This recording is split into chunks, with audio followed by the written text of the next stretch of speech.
Es Gewitter, es ist FIFA finster und ich am Feister. Es Blibla blitzt und donnert, es hört nicht auf, ich schlummere. Bumm! Ein Blitz! Durch den geöffneten Fensterschlitz, er trifft genau meinen Äpfelschnitz. Oh, was ist sie jetzt? Der Äpfel ist der Sinn von meinem Leben. Ohne ihn bin ich jetzt ganz verlegen.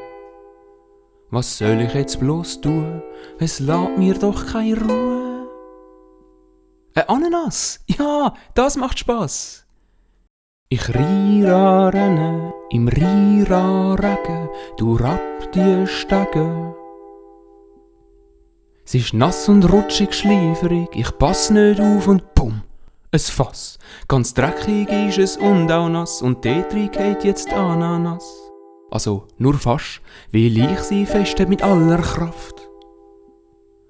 Die Ananas ist der neue Sinn von meinem Leben. Mit ihr will ich sicher nie verlegen.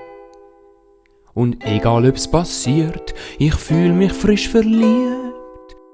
Zu unendlich viel Prozent ist das passiert.